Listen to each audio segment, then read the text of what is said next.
Very popular subject, but does anyone know anything about it? We'll find out. Welcome to the Final Wager.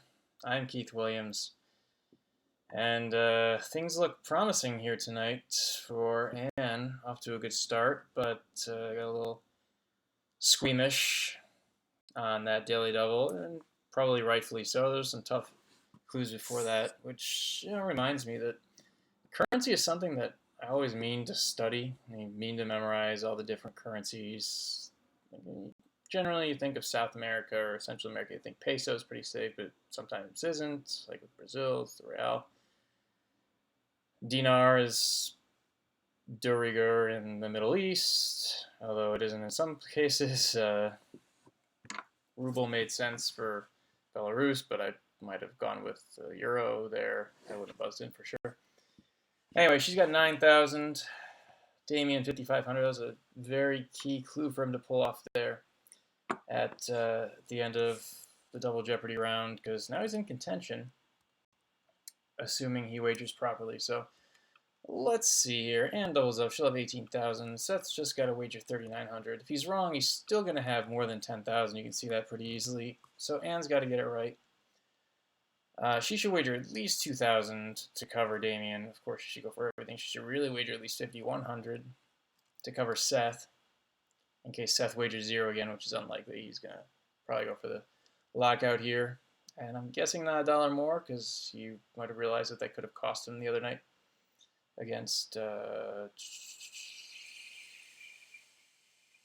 not Margaret. Oh, why do I keep forgetting her name? I probably expunged her from my memory entirely.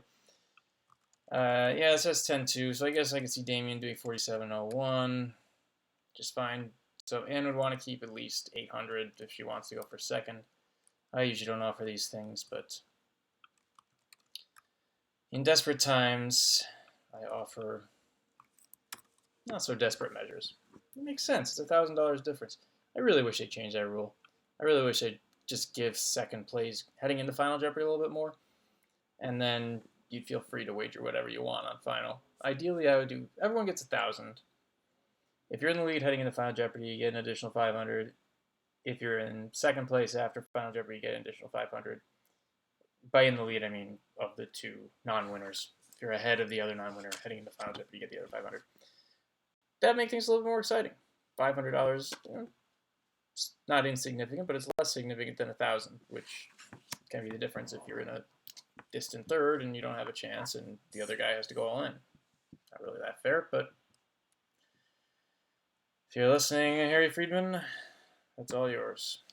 Speaking of the currency units, awards are another thing that I always mean to memorize, and over time they come up again and again. You got OB, Peabody, Hugo, Nebula, things like that, but keeping them straight. Like Newbery and Caldecott, I always get those two confused too. Caldecott's for picture books, I think. This is the clue, players. Banished from Athens, this inventor found trouble on Crete, too, but escaped. 30 seconds, good luck.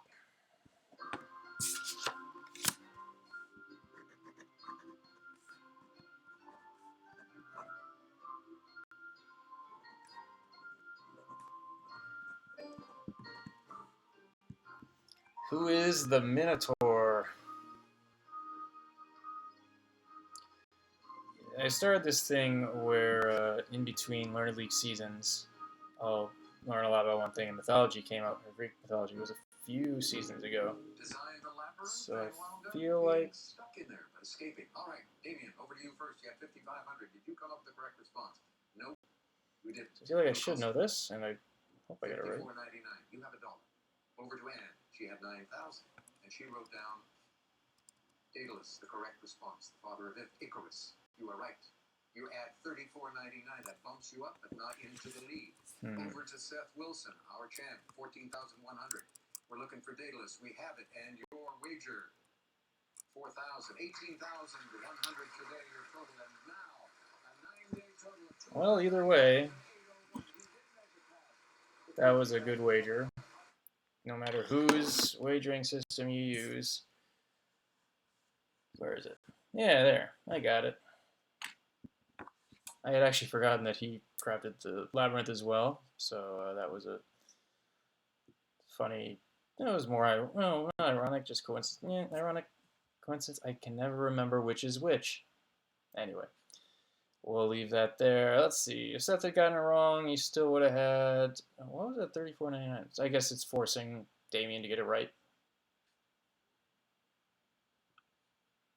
I'm fine with that, I guess. I'd rather cover the zero wager, but it didn't matter. She's still taking second. Seth is taking first. Ah, Miranda. That's the name I was trying to remember. And speaking of her, I was wondering what a lot of people on J-Board, not a lot of people, but a few loud people, were, I don't know, berating her for wagering $100 when she had that daily double in the first round. You should just go for 1,000 every time. Yeah, not necessarily. It wasn't a good category for her, and it turned out that she didn't know it, and she saved herself negative 900. And I guess she could have wagered $5, but I don't think that's going to be a big deal in the long run either way. So I was wondering what people would think tonight about the $500 wager in the first round or the $1,000 wager in the second round. I think they were both fine. I don't buy too much into the all or nothing approach, even though, yes, technically, mathematically, it is correct to wager either everything or $5. I am not going to berate anyone for not sticking to that. I was wondering if there's a clue in the answer about the Bachelor. It said ins and outs. Is there something in the Bachelor that has to do with ins and outs and sideways and what have yous? I'm not familiar with that. So I got kind of caught up on that, thinking it was something where they would go in and out. Big Brother didn't really make sense, but that was the best thing I could come up with. William Penn, that statue on top of City Hall in Philadelphia. My beloved great uncle showed me that if you look at it from the right angle, it looks like he's holding something other than a scroll. And of course, we had to walk around to see that exact angle. I Believe I Can Fly. It's a great song that my cousin Taylor had played at her wedding over the summer, which is hilarious and also very appropriate. And leads to a good trivia question. Who are the 5 NBA players who had their power stolen? Enjoy that one.